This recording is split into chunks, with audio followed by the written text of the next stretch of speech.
శిశుర్రుతో పాల్గుణమాస శుక్లపక్ష చతుర్థి సోమవారం రేవతి నక్షత్రం ఈ రోజు సోమవారం కదా, అత్యంత విశేషమైన రోజు.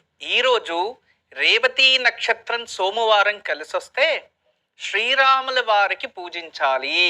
వాళ్ళ నామస్మరణే మనకి అత్యంత ప్రధానమైనది. ఈరోజు మనమందరూ కూడా ఓం శ్రీరామచంద్రాయ నమః అనే నామాన్ని జపించి మనసుకు శాంతి, తృప్తి జీవితం పొందవచ్చు.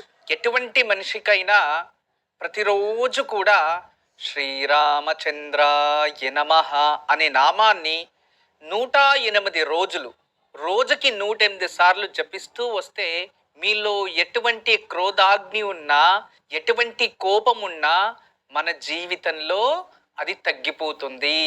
కోపమున్న వాళ్ళందరూ కూడా ఈ నామం రోజు జపిస్తూ ఉంటే రోజు రోజుకి కోపం దూరమై ప్రేమ, జాలి, దయ, ఆప్యాయతలు పెరుగుతాయి.